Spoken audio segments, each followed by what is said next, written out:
What's up guys, welcome back to Deck Tech for Decks. I'm your host Caleb. Today we're going to be talking about Sin Spar's punishment and the most efficient way to build him. We're going to be talking about a lot of cards that he specifically utilizes that a lot of other commanders don't want in the deck. So this is going to be a very cool, different commander to build around. Additionally, I'm not going to really complete the build until the full set releases. Unless this video gets to 500 likes, then I'll just go ahead and throw that out the window, complete the deck because it shows me that that's what you guys want.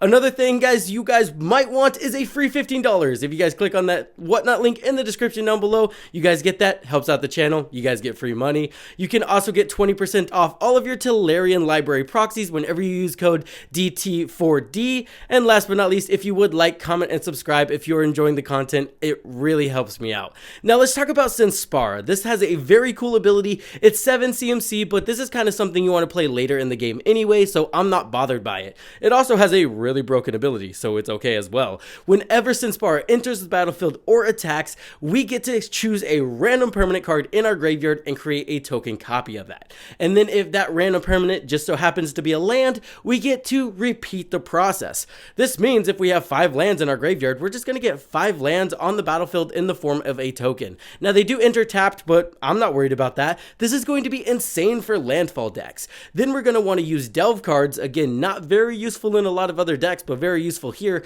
to exile all the cards we really don't want to reanimate, making it to where it's always going to reanimate exactly what we want. Let's say we have 1 creature and 4 lands and then creatures we don't want to get reanimated. We can use our delve cards to just go ahead and get rid of the cards we don't want to get reanimated and then go ahead and hopefully get a couple lands along with the creature we wanted. This guy is going to be a very fun deck that has cards going in and out of our graveyard. We've got some really unique cards like Titan's Nest that really abuse this. Just out of nowhere we can exile stuff from our graveyard, add mana to our mana pool, and again, unique cards, mill strategy, I'm all over it. It's also going to be a landfall deck, so let's get right into it. The first thing I want to do is make his ability way less random. The first thing I thought of along with everybody else was Delve. Delve allows you to exile cards from your graveyard to cast spells, and now these spells get their cost reduced. The only problem with using Delve cards is once you use them once, they're gone forever unless we bring them back with an E-Witness effect.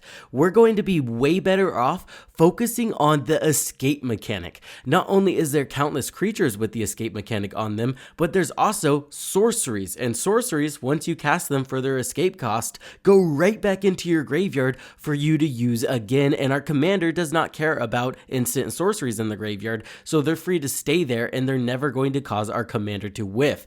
This means whenever we include cards like From the Catacombs or Sweet Oblivion, we're getting a ton of value along with doing exactly what our commander wants us to do. We're getting rid of those useless secure tribe elders that we really don't want to hit off of our commander, and it allows us to make a synergistic deck that doesn't get punished for playing very cheap and efficient creatures. There's also a lot of creatures that add utility as well, like Uro Titan of Nature's Wrath, Pulchronos Unchained, and Skyway Robber. These are all going to give us a little bit of a benefit whenever they enter the battlefield. Uro gives us straight up card advantage and ramp. Additionally, he's massive, so we can easily sack him to our Altar of Dementia or Greater Good effects to get a ton of card advantage and mill our library. Pulchronos Unchained, kind of the same thing here. He enters with a ton of counters on him, and then we can either sacrifice him for a ton of value or have him fight our opponent's creatures to get value that way. Skyway Robber allows us to cast all our instant sorcery spells from our graveyard by escaping them with his ability. He also is just going to clean up any of the creatures we don't want our commander to hit off of his ability. The Grim Captain's Locker is just going to give every single creature in our graveyard escape. This is again going to allow us to exile all those cards we don't want our commander to hit. Titan's Nest is really cool because not only can this exile the cards we don't want our commander to hit, it actually gives us a mana for each card we exile with it. This means we can easily ramp our commander out super fast and have his ETB trigger hit exactly what we want at the same time. I think this is sneakily going to be one of the best cards in this deck. From there, you're definitely going to want your standard mill tech with Out of the Tombs, Ripples of Undeath, Cemetery Tampering. We can even use Ultra of Dementia and Mesmeric Orb effects. We do have a lot of very big creatures in this deck, so using Ultra of Dementia is going to be very beneficial. Hermit Druid also sounds like a no-brainer. You don't have to build this in a degenerate way where you have no basics and you mill your entire late graveyard and then win the game. You can do that, you don't have to, and then Hermit Druid's just a very good card here that mills a lot of cards all at once. Let's talk about the commander's obvious synergies with Landfall. This is one of those commanders that can use a Zoran Orb to sacrifice all of your lands that are non-token, put them into the graveyard, then he enters the battlefield or attacks, and that's going to allow us to bring all of the lands that we just sacrificed back onto the battlefield, as long as you've cleared your graveyard effectively with those escape cards. Now you're going to trigger all of your Landfall triggers a ton. Not to mention, whenever we use cards like Parallel Lives, these lands enter in as a token. This means we can double up all of our Landfall triggers while doubling up on all of the cards we're creating a permanent from with our commander's ability as well. This means cards like AC, Tatiova, Titania, the Gitrog monster are going to slot perfectly into this strategy. Now we're getting a ton of value from lands entering the battlefield, and we have a consistent way to put more lands into the graveyard and then trigger a commander and get them right back. So again, I think this is going to be a very fun and unique Landfall strategy that utilizes some cards we haven't seen before. Near Div Devious Diver is going to be one of these unique cards. Whenever Near Div Devious Diver becomes tapped, target player mills cards equal to its power. And then whenever you cast a spell from your graveyard or activate an ability card from your graveyard, you get to draw a card and put a 1/1 counter on Near Div Diver. Now this is very good here because of all of the escape cards we're using. Now whenever we escape, not only is she going to get bigger, we're going to get card advantage, she's also going to fill up the graveyard with more cards, allowing us to escape more things. So this is going to be a deck that feeds itself and is going to be very to stop once it gets the ball rolling. Finally, I want to talk about the most abusable part of this commander, and it's the fact that his ability is on an ETB. This means we're able to use cards like Displacer Kitten to blink him whenever we cast a non-creature spell. That's going to be extremely powerful, especially when we pair it with cards like Lotus Cobra and Deadeye Navigator. This means if we have Lotus Cobra on the battlefield, we can blink our commander, and as long as 2 lands get exiled with his ability and we create 2 land tokens, that's going to give us enough mana to blink him again. Now this isn't infinite, right, because we're exiling the resources, but it is a lot and a lot of value.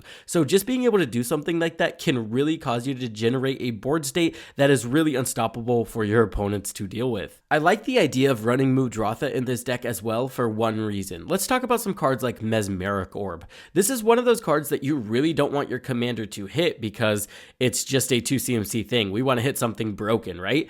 And additionally, it's one of the cards that's very instrumental to the deck at the same time. So having something like Muldrotha on the battlefield, allowing you to cast something like Mesmeric Orb from your graveyard, that way it gets it out of the graveyard, our commander's not going to hit it, but we still get value from it, is just going to be very useful and something you really can't overlook. A cool thing about this commander is he actually allows us to create a token copy of a permanent, right? So we're not limited to just creatures. This allows us to play some weird cards that I'd never usually play that seem kind of very good here, like Dead Bridge Chant. Whenever we create a token copy of this, we're going to get to mill 10 cards, and then at the beginning of our upkeep, choose a card at random in your graveyard. If it's a creature card, put it onto the battlefield. Otherwise, put it into your hand. This is just kind of cool, kind of a little bit of recursion, kind of some solid mill, and it just gets the ball rolling on more random recursion. Extravagant Replication at the beginning of your upkeep, create a token that's a copy of another target non-land permanent. Seems kind of good. Additionally, this can kind of copy our commander. We still get the ETB, but we do have to sack it to the legend rule. Godfarer's Gift is another card we can utilize to get rid of the dead cards in our graveyard or just reanimate something broken that has a really good ability, because it says at the beginning of combat on your turn, you may exile a creature card from your graveyard. If you do, create a token that's a copy of that card, except it's a 2/2 or 4/4 black zombie. It gains haste until the end of turn, so we even get to attack with it. Grave Betrayal is way overcosted at 7 mana, but it allows us to steal all of our opponent's creatures at the beginning of the next end step whenever they die, so that's pretty cool. Mana Reflection is just a mana doubler. Virtue of Strength and Virtue of Persistence seem very solid here, just because they're castable even if we don't spend a ton of mana, And then if they end up into our graveyard, we can go ahead and create those token copies of them to get some broken abilities. Portal to Phyrexia, also very good here. Honestly, I kind of want to hardcast this in this deck just so we can blink it with Displacer Kitten, but even creating a token copy of it as a one-off is still super strong.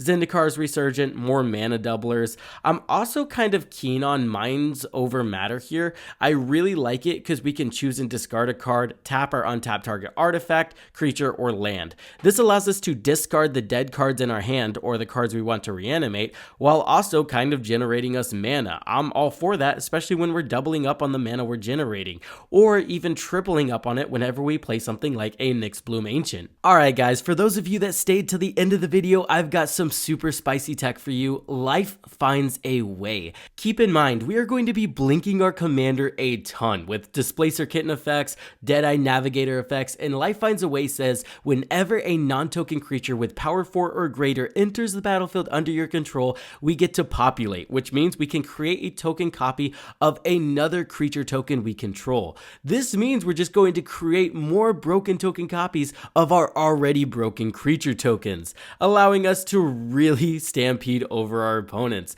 With that being said, that's the end of the video. Let's shout out those patrons. Chicken Salad, Irrelevant, Excessum, Creator, and The Professional Heal. You guys are amazing. You really keep this channel going. I really appreciate it. And for the rest of you, I hope this helped you in your deck building endeavors, and I will see you in the next one.